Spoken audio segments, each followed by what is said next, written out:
wabarakatuh. Waalaikumsalam warahmatullahi wabarakatuh. Pagi ini saya coba bawain custom bond. Walaupun materinya sih materinya Peko ya. Saya belum tahu isinya. Gak apa-apa, saya coba bawakan. Semoga ini bisa berguna buat teman-teman semuanya. Kalau ada koreksi mau dikoreksi, kalau ada salah mau dikoreksi, Pak. Next. Oke. Yang pertama yang kita bahas adalah definisi custom bond. Custom bond itu adalah perjanjian melibatkan tiga pihak, kayak surety bond juga, kayak kemarin juga. Cuman di sini yang menjadi para pihak itu adalah surety company, si importir, terus sama satu lagi obligee. Obligee itu cuma satu di sini, cuman dirjen bea cukai, gitu. Nggak ada yang lain lagi. Jadi kita cuma ngasih jaminan kepada dirjen bea cukai aja atas kewajiban yang timbul sehubungan dengan kegiatan pemberian fasilitas bea cukai, biasanya pembebasan bea masuk, bea PPN, PPH segala macam, gitu. Jadi tiga pihak antara surety company, si importir, perusahaan importir, sama bea cukai. Obligasi di sini cuma satu, cuma bea cukai aja. Atas fasilitas yang diberikan bea cukai kepada para importir itu, kepada untuk masuk barang ke Indonesia. Tujuannya adalah untuk diekspor kembali nanti. Gitu. Ini tujuannya apa sih dikasih kebebasan kayak gini? Buat ekonomi Indonesia juga makin meningkat juga. Jadi dimudahkan para pengusaha-pengusaha Indonesia untuk bisa meningkatkan kapasitas perusahaannya juga. Jadi diberi kebebasan untuk pembebasan PPN-nya, biaya masuknya segala macamnya. Gitu. Next. Nah, dasar hukumnya. Dasar hukumnya custom bond ada Undang-Undang Nomor 10 Tahun 95 tentang kepabianan dan Peraturan Menteri Keuangan Nomor 259 PMK 04 2010 tentang jaminan. Terus custom bond, oke. Jadi untuk pembebasan PPN, biaya masuk, PPH dan macam-macam itu ada beberapa yang disarankan oleh bea cukai. Salah satunya custom bond. Selain custom bond itu ada bank garansi atau ada juga SSB, surat sanggup bayar. Jadi kayak cash collateral full gitu di bea cukai, atau nanti pas diekspor kembali nanti kembalikan lagi ke importernya. Ada juga bank garansi. Bank garansi juga begitu, lebih liquid. Si importir menyerahkan bank garansi itu juga cash collateral ke bank, ya biasa. Terus ada juga custom bond. Custom bond sebagai alternatif dari dua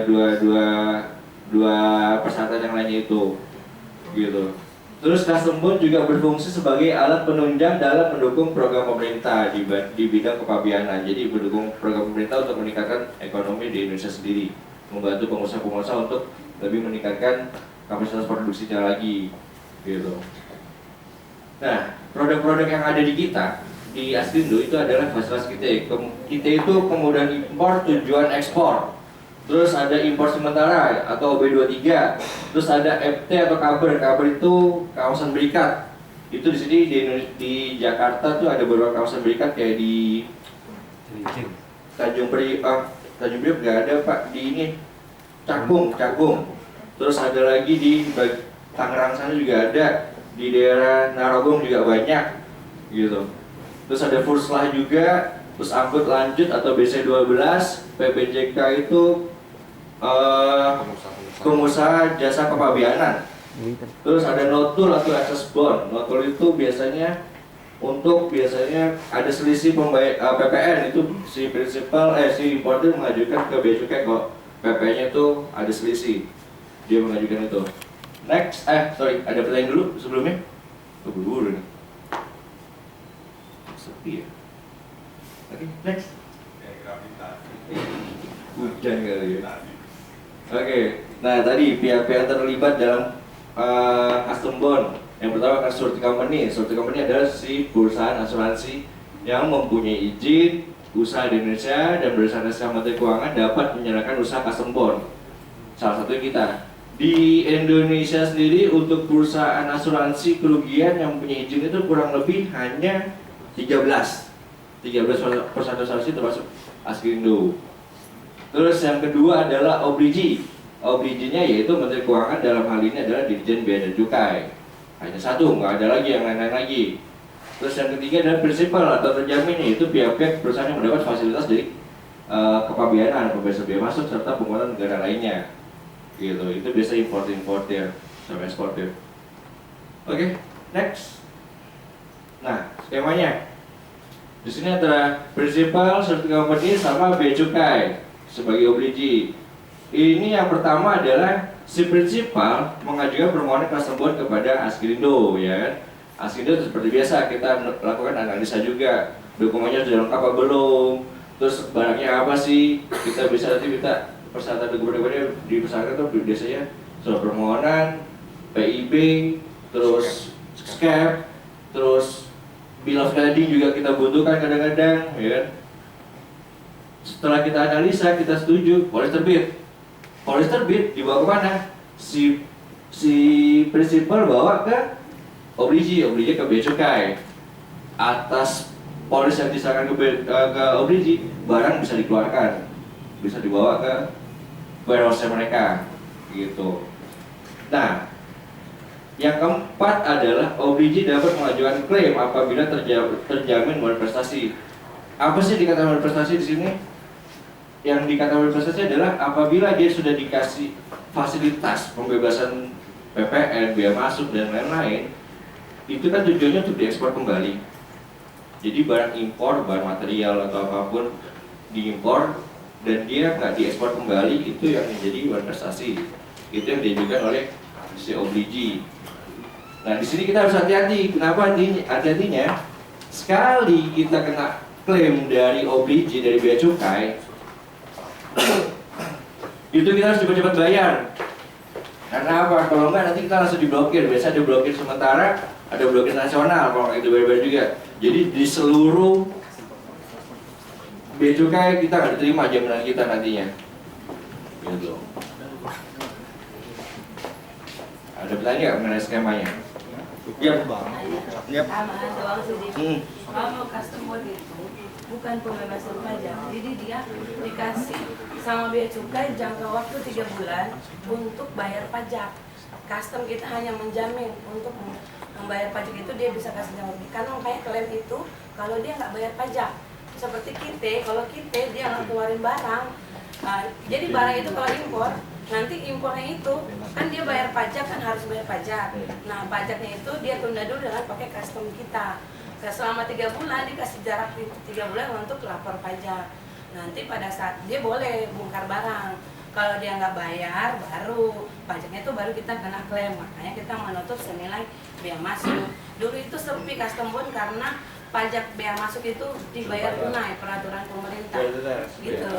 Jadi bukan pembebasan, tambahan aja ya, karena itu hanya dia mencari dikasih jenjang 3 bulan untuk lapor pajak. Ini penangguhan ya Bu Dice ya mungkin. Iya. Penangguhan, iya penangguhan. Oke, terima kasih Mbak Dice. Terus tambah lagi Pak Dimas, itu yang harus diekspor kembali kan Pak Dimas ya? Iya. Tapi dalam bentuk barang jadi atau gimana? Bisa barang jadi, bisa juga misalnya di kawasan berikat dia masukin mau one text, dia punya bajunya, materialnya doang, dia harus one text ke subkonnya. Itu kan kawasan berikat itu udah kayak kawasan yang Dari barang baku sampai barang jadi. mempunyai apa sih, dia harus keluar barang itu harus lapor ke bea cukai juga kan, dari masuknya berapa, keluarnya berapa, maksudnya harus berapa juga. Itu harus dijaminkan oleh custom bond juga. Jadi dia keluar barang untuk disubkonkan lagi, untuk diwantek satu pasang kancing pun nanti baik lagi, itu harus, itu maksudnya Pak, ekspor kembali. Harus diekspor kembali lah ya? Iya, tetap harus. Iya, jadi kalau kabel kayak gitu kan tambahan ya. Jadi dia harus selesai laporan ekspor dulu baru bisa keluar. Dan itu pajak kita bebas. Kalau enggak kita kena klaim juga. Gitu. Iya. Next, makasih Mbak Dice. Iya. Nah, produk-produknya kesembuhan di Askrindo, fasilitas kita, kemudian impor, tujuan ekspor, khusus importir produsen, adalah pemberian pembebasan dan atau pengembalian bea masuk dan atau cukai atas impor barang dan atau bahkan untuk diolah, dirakit atau dipasang pada barang lain yang hasilnya terutama untuk tujuan ekspor. Ada bertanya?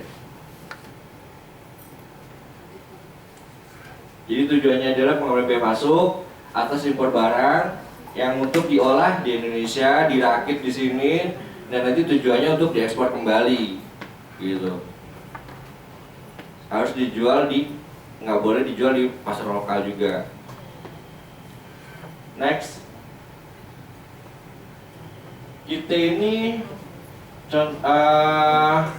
penjelasannya prinsipnya mengimpor bahan baku dari luar negeri untuk diproses di Indonesia seperti saya jelaskan tadi ya, diolah dalam negeri dan setelah selesai produksi menjadi barang jadi atau setengah jadi harus diekspor kembali ya. Itu fungsi dari customer, makanya dia kalau diekspor kembali ada pembebasan penangguhan biaya masuknya itu. Di situ dasar hukumnya ada di Peraturan Menteri Keuangan tahun 2013 bahwa saat ini yang dijamin adalah biaya masuk gitu. Di Menkyu tahun 2013 yang dijamin adalah biaya masuknya saja. Yang terakhir itu yang info yang dikecil tadi bahwa ada peraturan pemerintah bahwa tahun 2013 Iya. pajak itu kan waktu itu dibayar, makanya Harus mereka SPP. tidak menggunakan fasilitas custom bond karena pajak harus dibayar oleh pengusaha sendiri.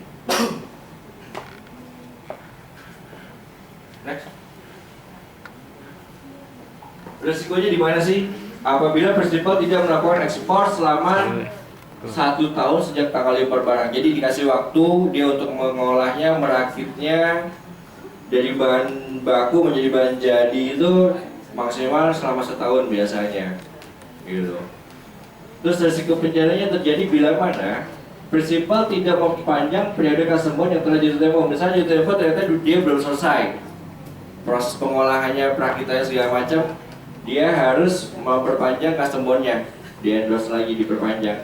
Terus prinsipal tidak melakukan ekspor dalam jangka waktu yang ditentukan sejak tanggal PIB. PIB itu apa sih? Pemberitahuan impor barang. Itu ada dokumen bea cukai gitu, menerangkan itu barangnya apa, dari mana ke mana, nomor kapalnya apa, nama kapalnya apa, tujuannya kapan, terus tanggalnya kapan, terus biaya masuknya berapa, nilai barang berapa, PPN-nya berapa, BM-nya berapa, PH segala macam, di situ ada semua di situ. Itu yang menjelaskan. Nah, barang-barangnya apa aja. Ada tambahan lagi, Bu Deca? Ya, Oke. Saya tambah. Ya, kalau saya tambahan aja, kalau fasilitas kita ini biasanya jangka waktu setahun, 3 bulan sebelumnya Bea Cukai biasa menginformasikan kepada pihak pabrikan bahwa tolong dong laporan ekspornya disampaikan ke kami. Nah, dalam waktu 3 bulan itu apabila tidak dilakukan sampai dia dinyatakan wan prestasi itu, si pabrikan dikenakan denda atau sanksi sebesar 500%. Itu memang keras sekali di Bea Cukai. Kalau dia melaporkan hanya 75%, itu dendanya mungkin turun 400%. Kemudian kalau dilaporkan laporan ekspornya itu hanya 50%, mungkin dendanya ya hanya 250%. Makanya pabrikan sangat-sangat harus sangat concern banget terhadap laporan ekspor. Kadang-kadang memang pabrikan bilang kok tidak ada info dari Bea Cukai, mungkin karena lupa, lalai atau apa. Pengalaman saya waktu di custom bond itu ada, sebelum 3 bulan jatuh tempo, pihak Bea Cukai menginformasikan, tolong dong laporan ekspor Anda disampaikan kepada Bea Cukai, mungkin itu.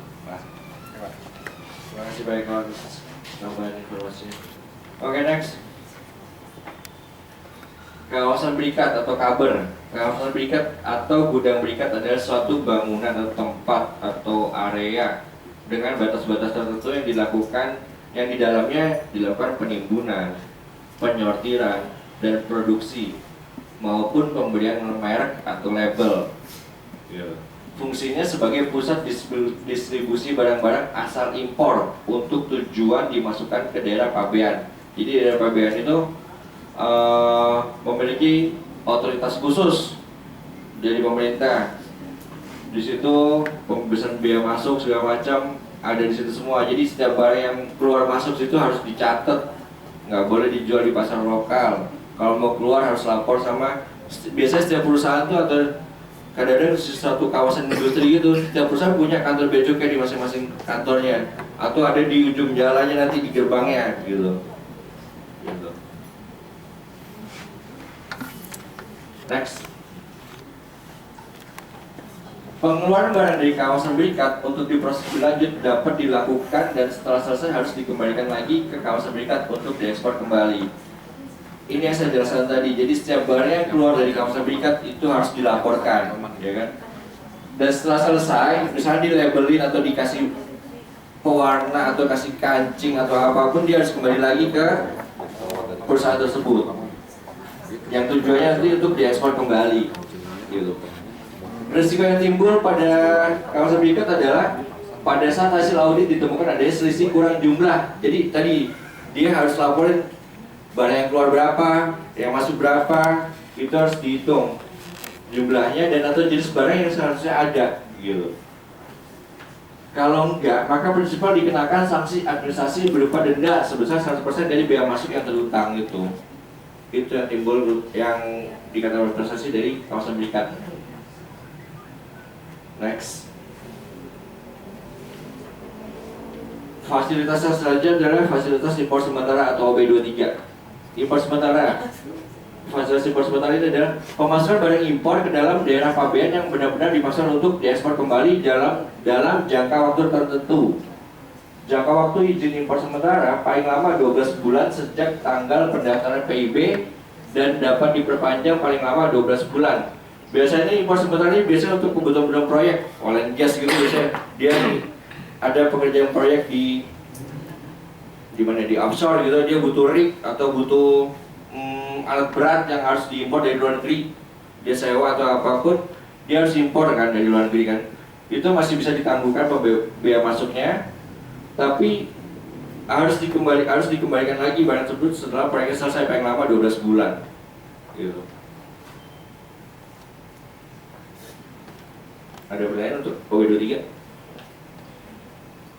Atau mungkin saya tambahkan supaya lebih mudahnya, kalau OB23 ini contohnya ada pameran atau expo Iya. mobil IMS itu kan pernah pameran mobil import ya kan, CKD atau masuk ke Indonesia, di situ dia kan expo hanya paling 2 bulan, mungkin sebulan atau 2 bulan, barang itu harus kembali lagi, harus dikembalikan.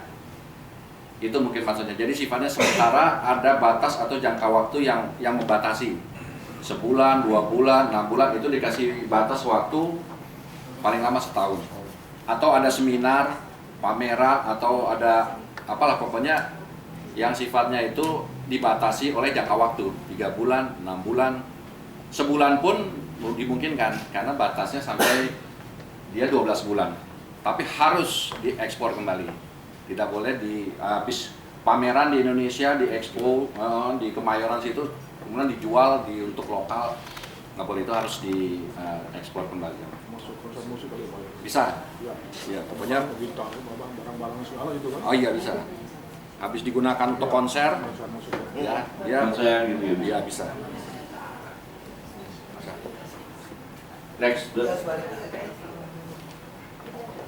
Risiko yang timbul adalah bila mana barang yang diimpor tersebut tidak diekspor kembali pada saat jatuh tempo custom bond-nya, jatuh tempo fasilitasnya.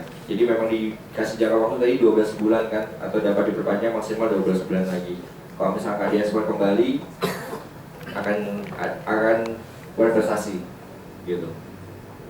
Nah, kategorinya tadi contoh-contohnya barang-barang impor sementara itu tadi kayak untuk keperluan pameran, ya kan? Terus barang-barang untuk keperluan seminar atau kegiatan semacam itu, untuk proyek-proyek juga bisa, itu juga. Oke, next. Furslah, fasilitas pengeluaran barang impor dengan penangguhan bea masuk dan pajak. Risiko timbul apabila setelah PIB jatuh tempo, importir atau PPJK belum memenuhi kewajiban pelunasan bea masuk, cukai dan pajak yang terutang. Furslah ini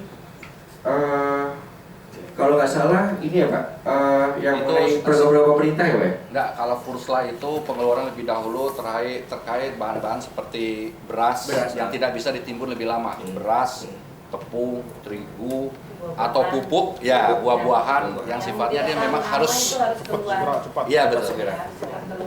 Ya, jadi bukan benda-benda yang memang punya tahan lama. Jadi dia bisa dikeluarkan lebih dahulu menggunakan fasilitas Furslah. Ya, gula, ya kan biasanya gula itu kan tidak boleh lama. Makanan, ya. Penutupannya kita nggak membesarkan ada agunan.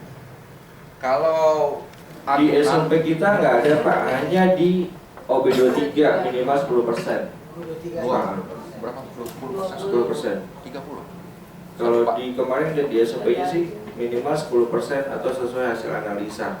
Ya, sampai Untuk kasih. 23 aja. Kalau di OB23 kalau di aja. fasilitas-fasilitas bea cukai ini, seingat saya memang yang dipersyaratkan wajib akuntan adalah notul, nota Notul, pembetulan 100%. 100% karena dia sifatnya seperti payment bond, seperti jaminan pembayaran.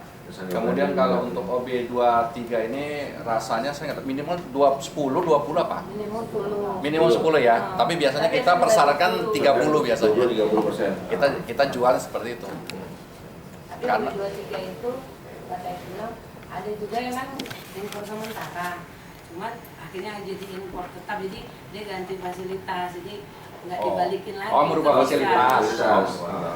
Itu bisa juga sih. Ya bisa. Ini Karena ini dia kan memang perlu. normalnya gitu ya. Iya. Tapi kalau memang dia mengganti fasilitas untuk dijual lokal mungkin nggak. Jadi yang impor sementara jadi barang masuk tetap ke kita. Itu bisa juga seperti itu. Bisa. Tapi jadi fasilitas dari bea cukai udah hilang aja. Iya, udah. Jadi kayak impor seperti biasa. Karena kayak contoh dia umpamanya perusahaan luar negeri, dia punya perusahaan sini, ternyata dia perlu di sini, nggak balikin lagi gitu. Iya.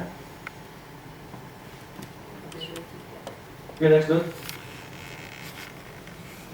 Fasilitas angkut lanjut adalah fasilitas pengangkutan lanjut barang impor atau ekspor yang diangkut melalui satu kawasan pabean di kantor bea cukai ke kawasan pabean di kantor bea cukai yang lainnya.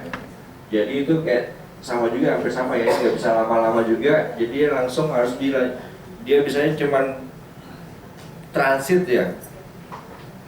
Terus dia harus langsung diteruskan ke tujuan kantor bea cukai yang lainnya. Barang untuk diangkut lanjut adalah barang impor atau ekspor yang diangkut dengan sarana pengangkut melalui kantor pabean bea dan cukai dengan dilakukan pembongkaran atau tidak lebih dahulu. Jadi barang-barang yang datang ke suatu kantor bea kepabeanan di Tanjung Priok misalkan, dia harus dilakukan pembongkaran sementara di situ, harus ditimbun sementara, disortir atau apapun untuk dihitung mungkin sama bea cukai atau ada proses lebih lanjut, itu harus dilakukan, akan dikirim ke bea cukai yang lainnya. Itu kan biasanya ada biaya penimbunan segala macam, itu mungkin masih bisa dibebaskan dari situ untuk dilanjutkan ke kantor bea cukai yang lainnya. Contohnya ke Surabaya. Contohnya dari Tanjung Priok ke Surabaya gitu. Next. Nah, ini tadi kita bicara banyak fasilitas notul. Notul itu nota pembetulan. Notul adalah suatu proses pembetulan atas suatu barang impor yang menurut investasi petugas bea cukai, barang tersebut terdapat kejanggalan dalam pelaporan importasinya. Biasanya yang disinggung dalam notul adalah kurang bayar atau lebih bayar pajaknya, gitu. Nah, di sini biasanya di SOP kita syaratkan 100%. Bea cukai, menurut bea cukai ini ada kesalahan atau kelebihan atau kejanggalan dalam perhitungan importasinya. Biasanya banyak importer itu yang mengajukan banding lah istilahnya gitu. Untuk banding itu dia mengajukan bea cukai, syaratnya apa sih? Dia harus menyerahkan jaminan notol ini. Dan rata-rata sih bea cukai yang menang juga sih. 99,99% biasanya bea cukai yang menang. Makanya kita syaratkan cash call 100%. Oh iya. Gitu. Hampir sama kayak sangka banding juga di Itu kayaknya cash call ya sih ya. Cash call. Kalau notul cash call kita cash ya. call 100% ya, yang BC ya. Jangan menang itu. Iya, jarang menang. Malah nggak pernah kayaknya kalah terus. Ya, Pak Dimas, boleh tambahin dikit? Pak? Boleh Pak. Sebelum habis ya nggak apa-apa ya motong ya. Artinya ini custom bond adalah obliginya kan bea cukai. Kalau mungkin nggak apa-apa. Kalau saya mohon koreksi kalau saya salah. Jadi artinya custom bond ini dari sisi asuransi atau penjamin, kita adalah pihak yang tidak punya bargaining power ya Pak ya. Ya artinya apapun yang diklaim oleh obligi dalam hal ini bea cukai, kita harus bayar gitu ya. Tapi sepanjang itu yang klausulanya ada yang tercantum di masing-masing produk ya Pak Dimas ya. Yang saya pengen saya tanya, ada nggak sih kasus yang pernah diklaim oleh bea cukai kita tolak? Karena kan kalau kita tolak satu aja itu akan blokir secara nasional tadi yang seperti disampaikan Pak Eko kan, gitu ya. Mungkin itu gimana Pak Dimas? Kalau ditolak sih enggak Pak, tapi pengalaman saya Pak ya, sebelum jelasin itu si telat bayar aja Pak. Laporan ekspornya belum dilaporkan, terus telat bayar, atau akhirnya nggak jadi bayar karena si importernya akhirnya langsung bayar ke bea cukainya, gitu Pak. Kalau kita tolak sih, saya belum ada pengalaman untuk tolak bea cukai. Karena monopoli tunggal bea cukai. Bea cukai. Susah. Next, Dok.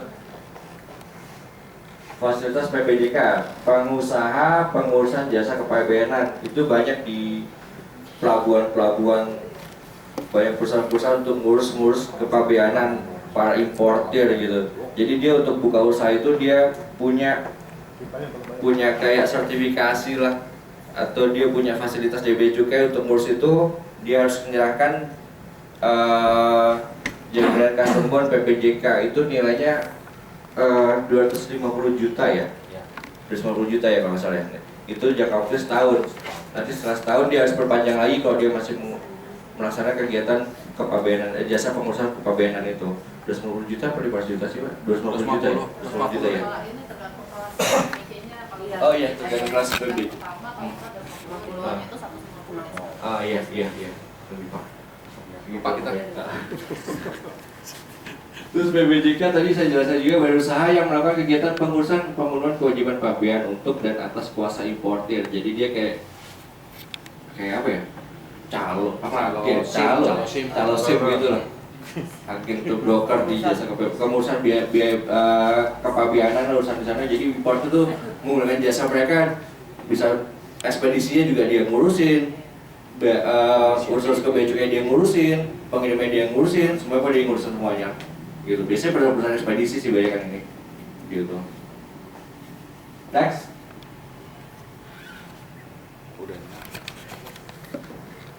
PPJK yang telah mendapatkan nomor pokok PPJK sebelum melakukan kegiatannya wajib menyerahkan jaminannya, itu tadi yang saya jelaskan tadi kepada kantor pabean yang mengawasi bea cukai. Jadi dia sebelum dia bisa dapat izin pengurusan ini, dia harus menyerahkan jaminan itu, jaminan PPJK yang diserahkan ke bea cukai. Setelah ada jaminan, dia baru bisa melakukan kegiatan tersebut. Next, Dok. Terakhir. Access bond adalah sertifikat jaminan yang diterbitkan oleh surety company yang memberikan jaminan pembayaran kewajiban cukai kepada obligee dalam hal prinsipal gagal memenuhi pembayaran kewajiban cukai sesuai dengan peraturan perundang yang berlaku.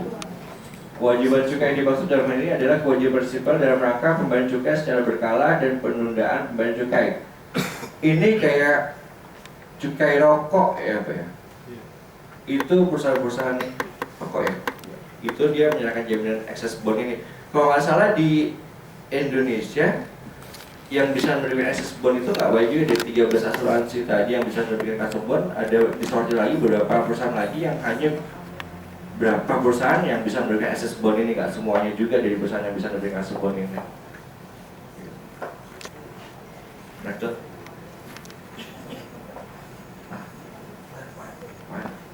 TPS, tempat penimbunan sementara.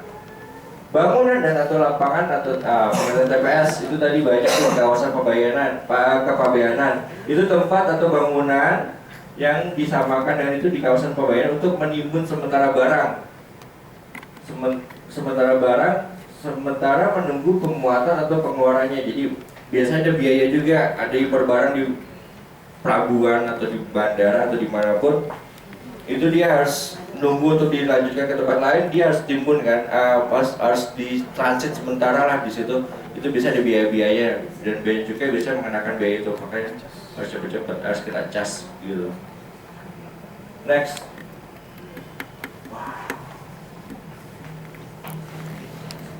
Pencairan kasebon. Alasan pencairan kasebon, prinsipal tidak melakukan perpanjangan kasebon yang telah jatuh. Ini saya sudah jelasin tadi di masing-masing produk fasilitas tadi ya. Bila mana prinsipal tidak melakukan perpanjangan kasebon, terus prinsipal tidak melakukan ekspor dalam jangka waktu yang ditentukan atau setahun sejak tanggal PIB. Terus prinsipal menjual produknya di dalam negeri atau lokal, itu nggak boleh juga karena tujuan untuk diekspor kembali. Terus prinsipal melakukan pelanggaran berat sehingga dimasukkan dalam daftar hitam, blacklist. Apa tuh pelanggaran berat ya, Pak? Apa ya contohnya? Bisa bantu Pak, dia tidak melakukan ekspor kembali. Atau dia ternyata ini impor ilegal atau akhirnya jual di lokal gitu. Ternyata diimpor ternyata barang-barang yang dilarang gitu. Atau data PIB data PIB, data SCAP yang Ah. dari Kementerian Keuangan itu Dirjen Bea Cukai tidak sesuai dengan barang yang barangnya dikirim. gitu. Bisa Atau dia aja. menyuruhkan narkoba ternyata gitu. Bisa kadang-kadang PIB-nya itu gelondongan kain, kain bahan baku kain, tapi yang dikirim adalah kendaraan. Nah, seperti itu kan gitu. Kayak gitu contohnya. Contohnya dia blacklist atau menjual narkoba tadi kan Narkoba. penjual gitu. Tidak sesuai lah. Tidak sesuai dengan Senjata SCAP atau maupun apapun. PIB. Atau impor barang mobil rangkanya beda ternyata itu dalamnya mesinnya beda lagi gitu. Mesinnya Lamborghini, rangkanya Avanza. Kok kayaknya lo banget deh. Standar ini.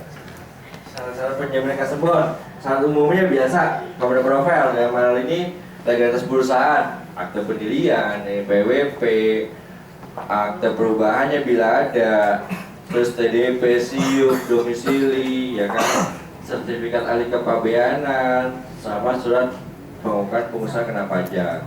Terus laporan keuangan juga kita coba cek juga di situ neraca rugi laba selama kalau dia SPG itu 2 tahun, cuman kemarin ada masukan dari Habibie kalau bisa lebih dari 2 tahun, 3 tahun terakhir karena buat lihat fluktuasi keuangan si calon terjamin gitu.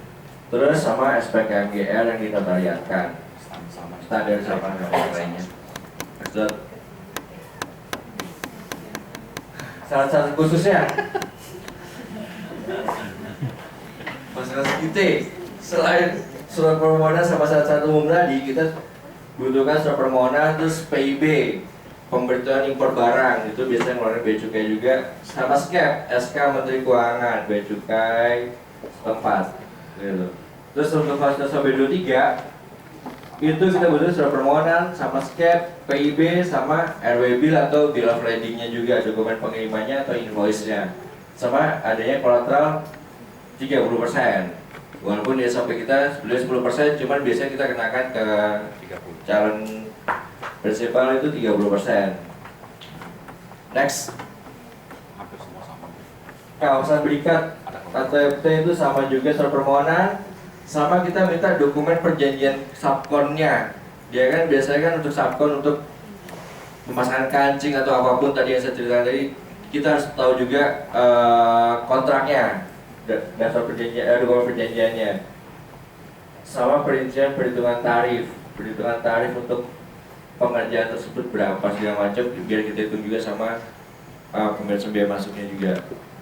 Terus untuk fasilitas burslah atau penangguhan pembayaran itu surat permohonan PIBK, pemberian impor barang khusus, karena ini kan biasanya barang-barang khusus yang diimpor dari luar negeri kan kayak gula tadi, pupuk atau apapun tadi, itu di PIBK namanya. Sama SCAP juga, kita pokoknya setiap penerbitan kita butuh SCAP, sama surat persetujuan pengeluaran barang SPPB. Yang selanjutnya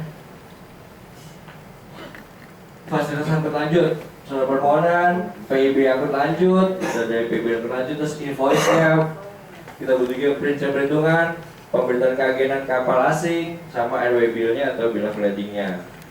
Untuk fasilitas PPJK kita butuh surat permohonan, SCAP juga, surat keterangan keanggotaan Gafeksi, sertifikat ahli kepabeanan. Memang di mana? Di kepabeanan itu ada memang sertifikasinya juga sih. Gitu. Next, ya. Gafeksi itu Gabungan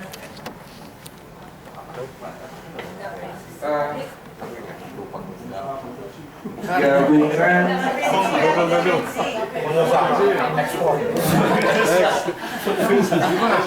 Pengusaha konveksi kali, bukan? Bisa payment. Bukan. Gapexi ada Itu ya? Gapexi. Gapexi yang saya tahu juga. Pengusaha quality. Pengusaha ekspor impor. Bukan forwarder, forward. Ini yang bikin orang Sunda. Kayak Gapexi deh. Google Gapexi apa? Gapexi. Bener nggak itu Gapexi? Forwarder. Forwarder itu loh, forwarder itu logistik itu loh. Gue lupa juga itu. Forwarder Forwarder ya?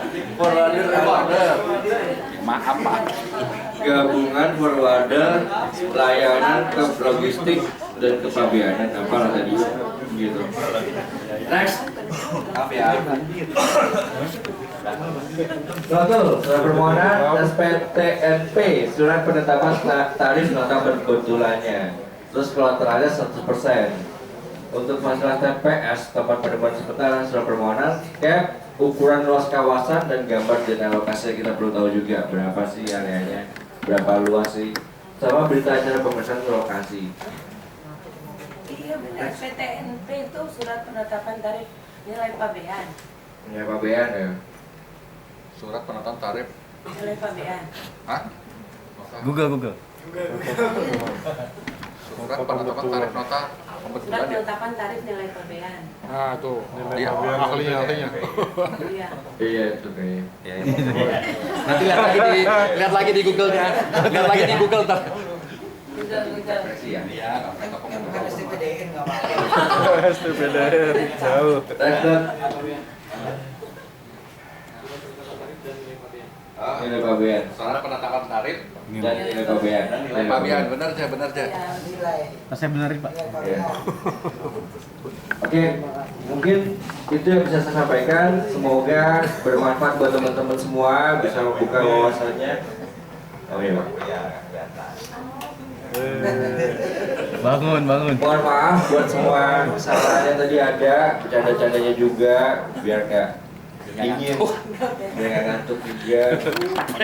Kalau ada salah saya mohon maaf. Terima kasih. Selamat bekerja.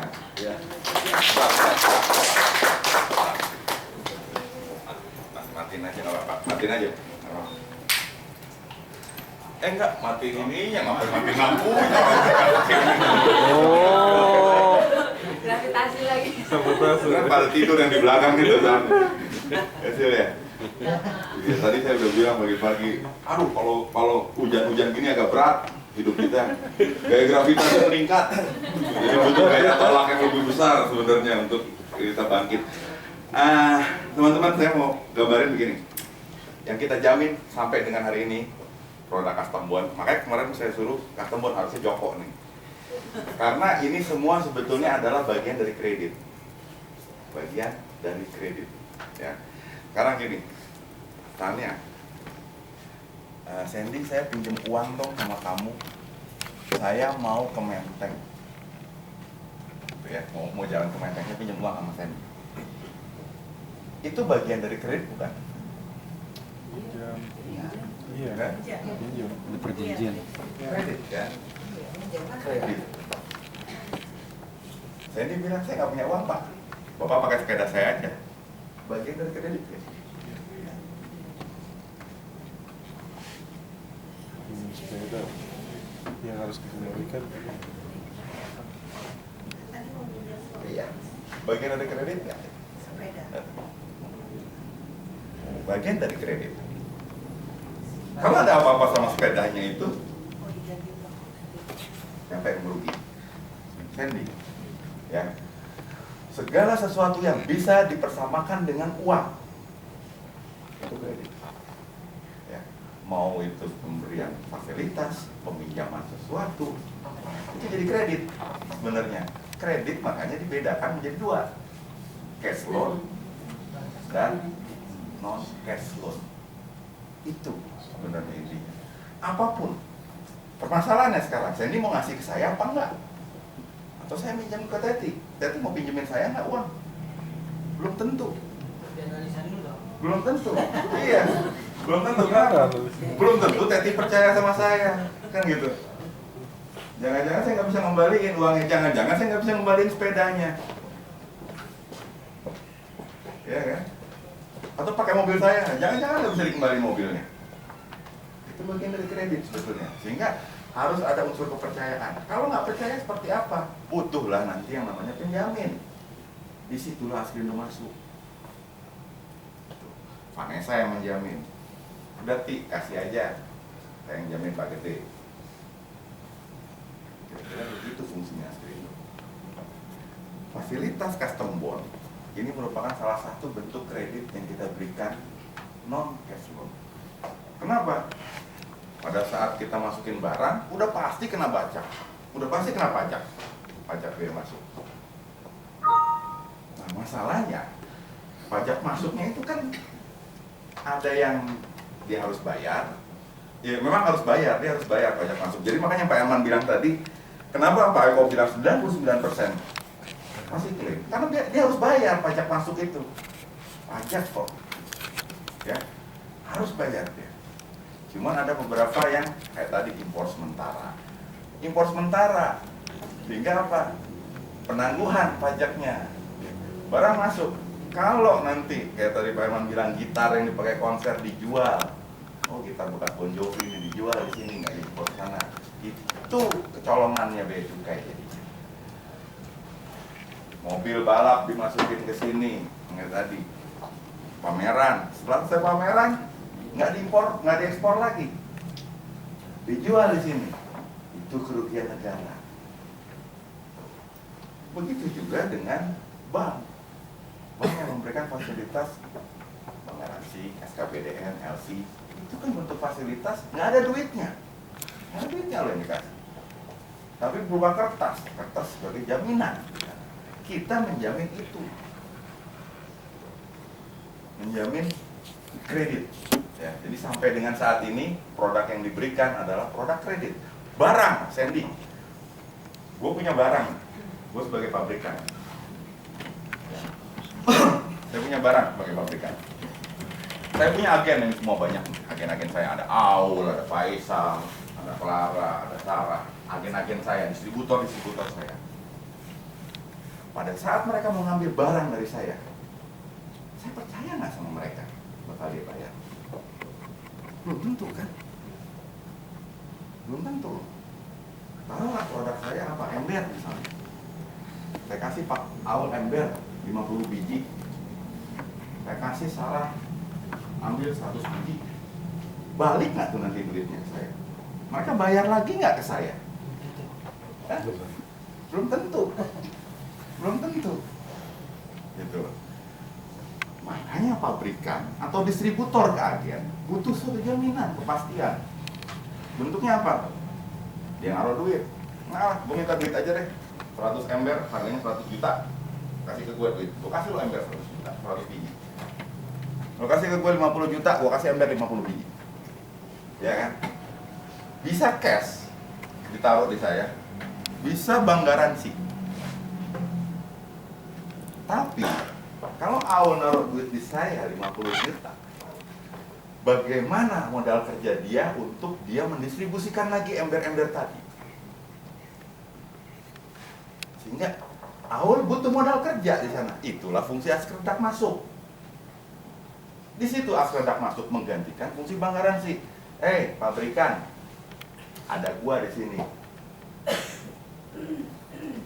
Lu kirim aja barang ke Aul sampai 50 ember, gua yang jamin. Tetapi sebelum menentukan itu, kita mesti akses dulu agen-agen distributor-distributornya. Berapa kemampuan mereka dalam menjual? Jangan-jangan kita si pabrikannya ini misalnya gini, sama Hector, dia kirim barang 100 barang, ternyata kemampuan jual dia cuma 25, udah pasti berantakan, nggak akan kejual. Kemampuannya dia cuma jual 25 kok. Disitulah fungsi Askerdak, disitulah fungsi Sandi, disitulah fungsi kita analisa berapa kemampuan buyer-buyer itu dalam melakukan penjualan. Kalau dia mampunya cuma jual 100, ya kita kasih kapasitas 100. Kalau dia mampunya 50, kasih 50. Sehingga tidak ada over limit di sana. Atau juga tidak kekurangan justru. Kemampuannya Faisal misalnya 1000, kita kasih dia cuma 50. Kasihan. Ya. Itu masalah Askerdak. Masalah kredit, tadi yang saya bilang. Kredit itu bisa cash, bisa non cash. Kalau minjem duit cash, itu peruntukannya bisa beda-beda. Yang pertama bisa buat kredit apa? Modal kerja, bisa kredit investasi, bisa apa lagi? konsumtif bisa. Apalagi produktif, sama modal kerja hampir sama memang. Bisa juga linkage. Jadi gue minjem duit dong. Karena apa? Karena saya menginvestasikan ke Dodi. Jadi pinjam ke saya, BPR. BPR nyalurin lagi. Ya, di situ fungsinya Askripto. Menggantikan, sehingga yang perlu kita analisa adalah apa? Kepercayaan tadi pada saat misalnya Teti minjem duit saya, dia nggak percaya sama saya. Wah, gimana? Apa yang harus diakses dari saya? Kemampuan saya mengembalikan itu. Kemampuan saya mengembalikan kredit itu. Karakternya gimana, kapasitasnya gimana, itu yang harus dinilai. Ya, ini pengantar singkat aja. Kemudian sampai sejauh ini kita bicara masalah kredit. Jadi produk kita cuma dibagi dua nih, kredit sama asum. Asum sama kredit. Yang kita jamin di Surety itu semua produk kredit. Surety dan Ascred itu kredit. Ascred khusus cash loan. Surety non cash loan. Ya. Ada gambarannya, bentuknya apa, barangnya apa? Barangnya adalah kredit yang kita mainkan di sini. Ada pertanyaan? Ayo nanya lagi, mumpung di sini tadi banyak nanya. Tadi yang nanya, excess bond,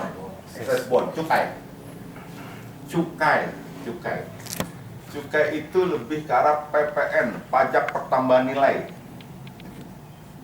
Kenapa? Dari tembakau menjadi rokok, pajak pertambahan nilai. Ada pajaknya di sana.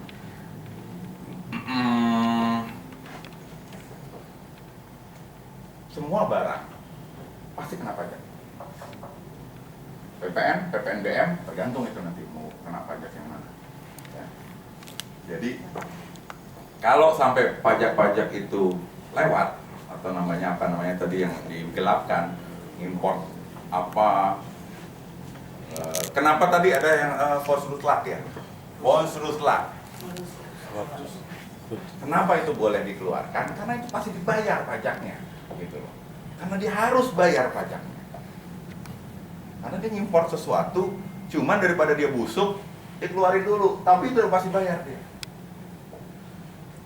Cuman yang ditakutin oleh bea cukai apa? Kalau ini pisang udah keluar, udah dijual, udah dimakan sama orang, itu importirnya nggak bayar pajaknya, kemana nuntutnya?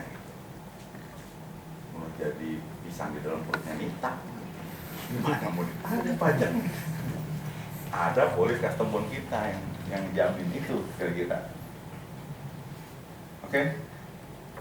Sedikit-sedikit kita bayangin. Nah makanya nanti kita cara berpikir orang bank, betul ya? Bukan cara berpikir orang asuransi nantinya. Karena pada saat memberikan kredit ke bank, bank itu memberikan kredit, yang diberikan itu kan bukan duit bank. Duit siapa? Duit siapa? Duit kalian itu, duit masyarakat sebetulnya. Duit masyarakat yang ditabung di bank, kemudian bank itu harus memberikan bunga kan pada orang penabung itu. Kalau dia nggak puterin uangnya itu, dari mana dia bisa memberikan bunga? Dia ngasih bunga tabungan berapa? Misalnya 5%, dia kasih bunga kredit 10%.